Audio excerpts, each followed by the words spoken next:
We want to find Earth-like planets around Sun-like stars, because that's our best chance of finding a world with life on it. Today's the day that truck carrying the NUID instrument has arrived. Over the next couple of days, we'll start integrating the whole system together.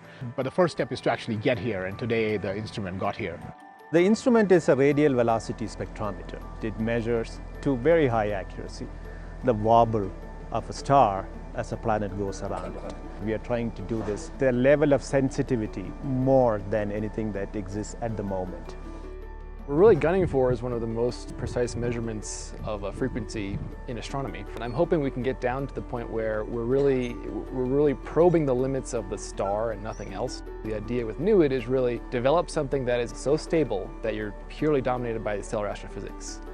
Not only will it detect planets and measure masses of known planets, but you can try for direct detection of planetary photons, so that you can try to disentangle the very small reflected light signature from the planet itself. Instruments like NUID present the first capability for being able to do it. One of the things NASA wanted was an instrument that could actually help the community follow up test objects.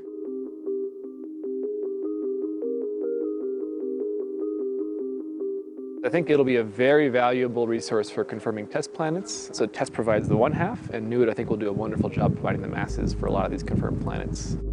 Another goal for NUID is to identify potential targets for JWST, because JWST will open the doors to characterizing these planets by actually looking for atmospheres and images. And so it's very important that you find the right ones to spend time with the telescope.